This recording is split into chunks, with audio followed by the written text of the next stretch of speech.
Americans speak so freaking fast. I know. Let me help you now and explain how they do this so that you can start speaking English faster and sound more native. Let's first watch this short clip from an American movie called Saw. And using this clip as an example, I'll be explaining some of the main features of the American accent. Well, as your lawyer and your friend, my advice to you is to bite the bullet and give them your alibi now.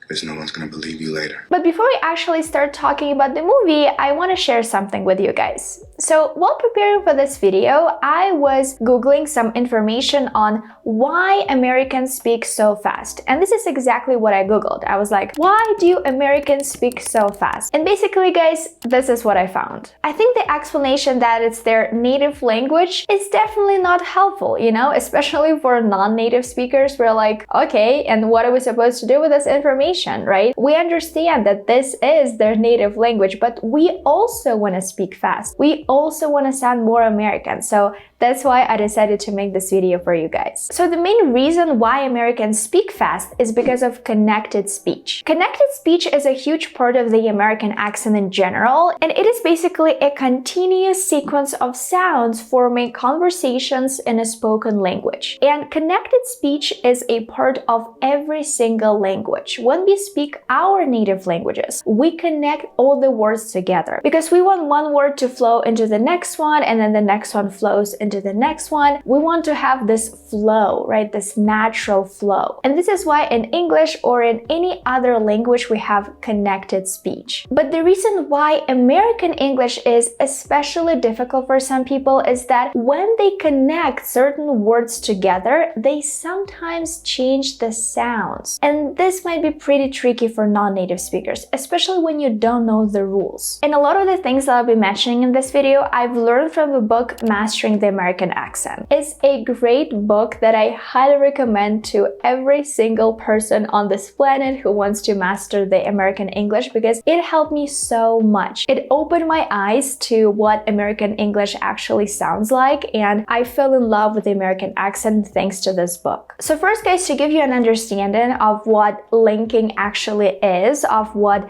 connected speech is, I want to show you this little exercise we can do together. So here you can see how we write the expressions, but also how we actually pronounce those expressions. So we don't say hold on. It sounds more like hold on, right? So we actually create a different word like hold on, but it sounds exactly the same as hold on, right? Because our goal, guys, is to connect these two words together, to merge them together. That is our goal. So instead of saying I like it, you can say I like it. These two expressions sound exactly the same. Next one, instead of saying deep end, you can say deep end. Instead of saying get up late, you should say get up late. Again, our goal here is to connect all these three words together. So I hope, guys, this little exercise give you a small idea of what connected speech is, right? So instead of saying every single word separately, which is a mistake a lot of non-native speakers have, and actually I used to have this mistake too, because I used to think that to sound clear, I need to pronounce every single word separately. But unfortunately, it's not the case. And this is exactly what we see at the very beginning of the clip I just showed you. Well, as your lawyer and your friend, my advice to you is to bite the bullet and give them your alibi now. Because no one's gonna believe you later. So the guy says, as your lawyer and your friend, instead of saying as your lawyer and your friend, he connects all these words together. So the first thing that I really like about this phrase is as your lawyer. So instead of saying as your, again, we connect these two words together and we say azure. Imagine it's just one word, azure, as your lawyer. And then, guys, did you hear how he connected lawyer plus and? He didn't say lawyer and your friend. He said lawyer and your friend. Very natural. You know, one word ends and another one begins. It's a natural flow. It's a pretty common rule in English when one word ends on a consonant, like for example in the word lawyer, it ends on an R, and another one begins on a vowel sound, for example and especially when it's the word And we very often just merge these two words together. And what's more, we often don't pronounce this D sound or T sound. For example, in the word and, we're not gonna say and, we're gonna say an, lawyer and your friend. That's it. And to practice holding the last consonant, let's do this exercise together. So here you see a couple of expressions, and the first word ends on a consonant. And our goal here, guys, is to hold this consonant. Do not release it. So let me just give you an example. So instead of saying up there, you should say up there. So you hold the air. You don't say up there, right? You don't release the air. The goal is to hold it, hold the air. Up there. Okay, next one is help me. Again, not help me, but help me. Instead of saying baked beans, we can just say baked beans. It's also a pretty common rule in American English to drop the ed ending altogether and to just say baked beans. I love baked beans. And you? Good music. Again, we don't say good music, we say good music. And last one here, guys, with the letter T, we don't say great day, we say great day. You could just say great day. Again, we hold the air. We don't pronounce the T sound fully. The next thing that I wanted to direct your attention, guys, is how the guy in the clip says the word them. Well, as your lawyer and your friend, my advice to you is to bite the bullet and give them your alibi now. Because no one's going to believe you later. So he says, give them your alibi now. He pronounces the word them fully. But I just want to let you guys know that it is very common in informal English to drop this TH sound. So instead, we're just going to say M, give him.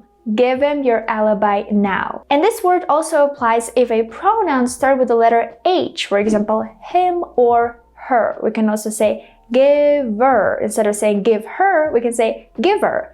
Instead of saying give him, we can say give him, and that's it. And the reason for this is that Americans like to be casual. And in casual speech, sentences are shortened and grammar is simplified, and people are generally less careful about pronouncing every single sound. So now, guys, I want us to go through this table together from the book Mastering the American Accent, because it has a lot of great examples of how casual Americans like to be. And I highly recommend you guys to also implement all of those rules when you speak English. So let's start with you. So instead of saying you, we can just say yeah. And this is something that people text each other pretty often. So you can just text, I'll call ya or see ya. The next one is because. Instead of saying because all the time, we can just say cuz. And this is exactly what we can type as well. Just cuz. I did it because I wanted to. I'm tired because I worked all day. The next one that I really like is I don't know. Instead of saying I don't know, you can just say I don't know or dunno. I don't know why. I don't know what to do. Next one is let me. Again, guys, remember, we don't release this to a sound. We just say let me do it. Let me help you.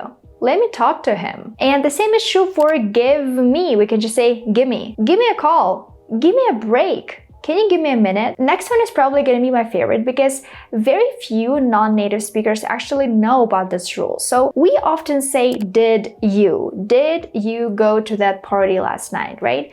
But instead, it's better to say Jew. We obviously don't write it this way, but we always say Jew instead of did you. Did you call me?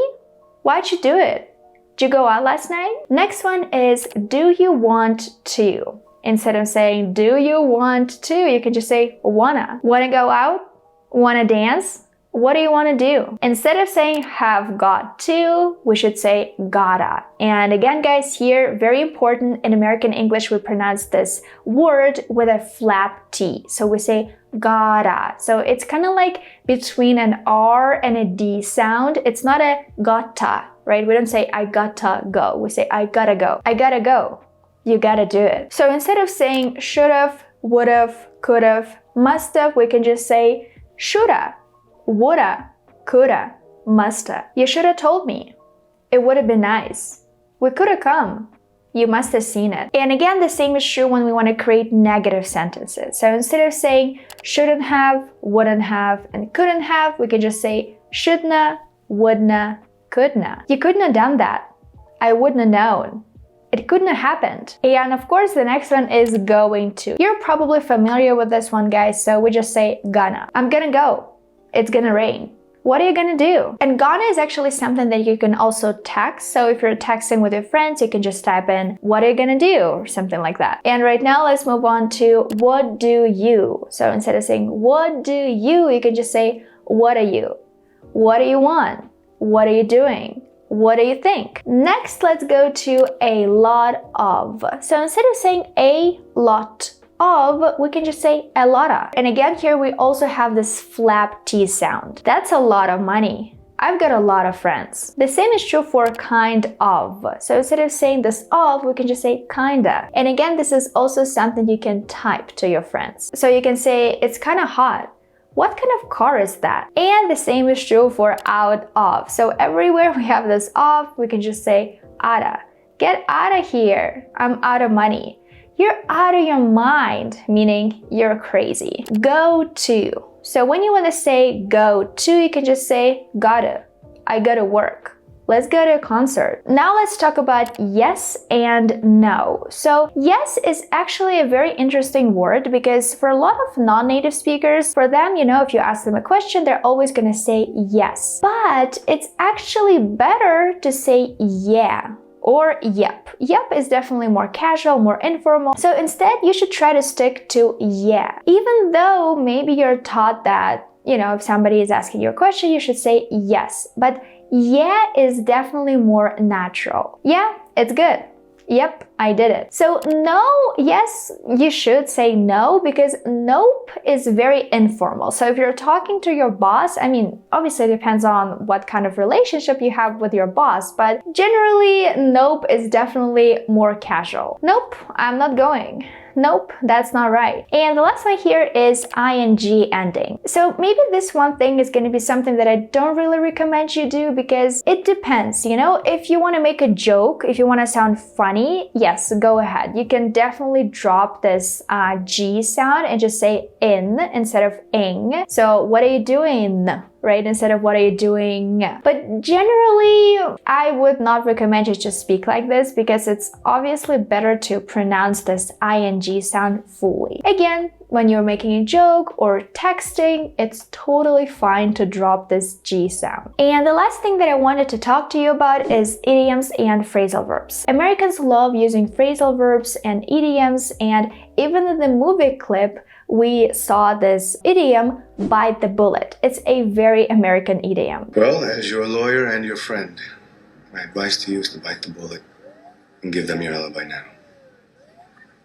Because no one's gonna believe you later. My advice to you is to bite the bullet. It just means to finally decide to do something you've been putting off for quite some time. For example, I had to bite the bullet and tell them that it was all my fault. And I think here you probably might ask me, Veronica, how can we find all of those American idioms? Because we also want to speak like Americans. We also want to have great pronunciation and have rich vocabulary. So here there are two options. The first one is a book that I recommend called The Great Book of American Idioms. And again, guys, all the links are going to be in the description. I love this book because it has over 1,000 idioms, expressions, phrasal verbs, and all of these phrases are very, very native. And I personally read through this book and I don't know, I'm just a huge fan. This is for people who love books. I love books and this is definitely a way for me to learn. And the second option is to just, watch some movies or shows or YouTube videos where Americans actually speak, like American movies, American TV shows, and just try to notice. Notice when they use phrasal verbs and idioms and write them down, and also try to memorize them and then use them yourself. And yeah, guys, I think that's gonna be it for this video. I hope you now know more about the American English and you feel more confident and you're ready to understand all the Americans and to speak as fast as they do. I also wanted to let you guys know that I teach English on italki, and I also teach Russian as a second language there. So if you ever wanted to have a class with me, here is your chance. Again, the link is gonna be in the description. And thank you guys so much for watching this video. If you want to see more videos about accent training, you can click right here and watch my playlist all about the American accent.